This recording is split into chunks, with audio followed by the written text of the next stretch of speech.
সারা এলাকা খুঁজি, একটা মানুষও পাই না যে দৌড়ন প্যারন করবেন। ঘুরতে ঘুরতে চলে এলাম চাষির কাছে। ও মা, চাষি দেখছে, ওই চাষি কি করে?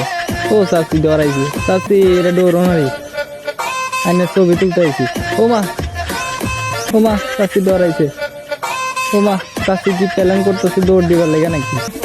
ও চাষি, চাষি একটা আসি দিন এনে। ওই চাষি উন্না উন্না গুলি ওলাইছে দেখা। ওই চাষি, ওই চাষি দৌড় দিছে। ও চাষি, এটা দৌড়নে না, আনের কিছু করবে না, দাঁড়াননি। ও চাষি, ও চাষি কি দৌড়টা না দিল। একটা ছবি তুলতে আইলাম, তাও ছবি তুলতে দিল না, কি যে করিয়া না। ও চাষি, ওই চাষি কি দৌড় দিছে, চাষি মানে দৌড়ের চ্যাম্পিয়ন আছে। ও মা, পাশে একটা চাষি বাঁচানো লেগেছে। ও মা, ও মা, চাষি কি দৌড়টা না দিল, চাষি উঠে ঘরে ঢুকে গেল, আর খুঁজে পাইলাম না।